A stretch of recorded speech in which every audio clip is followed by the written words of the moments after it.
In today's video, I'm going to teach you learn how to make general journal entries in Intuit QuickBooks Online. General journal entries are a precise way to record financial moves that aren't tied to a specific form like an invoice or bill. Think of them as the backbone of double entry accounting. Every debit has an equal credit, and together they keep your books in balance. Start on your QuickBooks Online dashboard. Look to the top left and click the New button.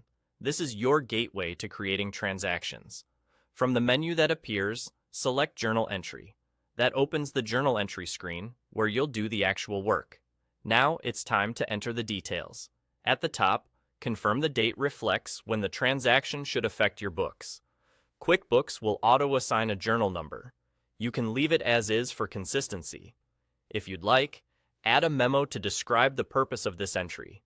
Clear descriptions make reviews and audits much easier later. You can also attach supporting documents if you have them, like a spreadsheet or approval note. In the lines below, choose the accounts involved. On one line, select the account to debit. On another, select the account to credit. Enter the amount so that the total debits equal the total credits exactly. That's the core rule. They must balance. You can add additional lines if the entry involves more than two accounts. Be thoughtful about account selection. Common examples include moving amounts between expense categories, recording accruals, or reclassifying transactions. If your organization uses classes or locations, fill those in for each line to keep your reporting consistent. A few practical tips while you're entering details.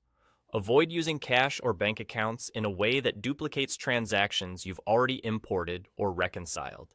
If your entry involves accounts receivable or accounts payable, make sure to select a customer or vendor on those specific lines. Otherwise, QuickBooks won't let you save.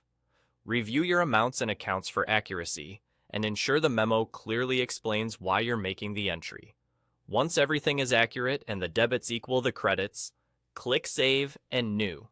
This saves your journal entry and opens a fresh one in case you need to record another right away.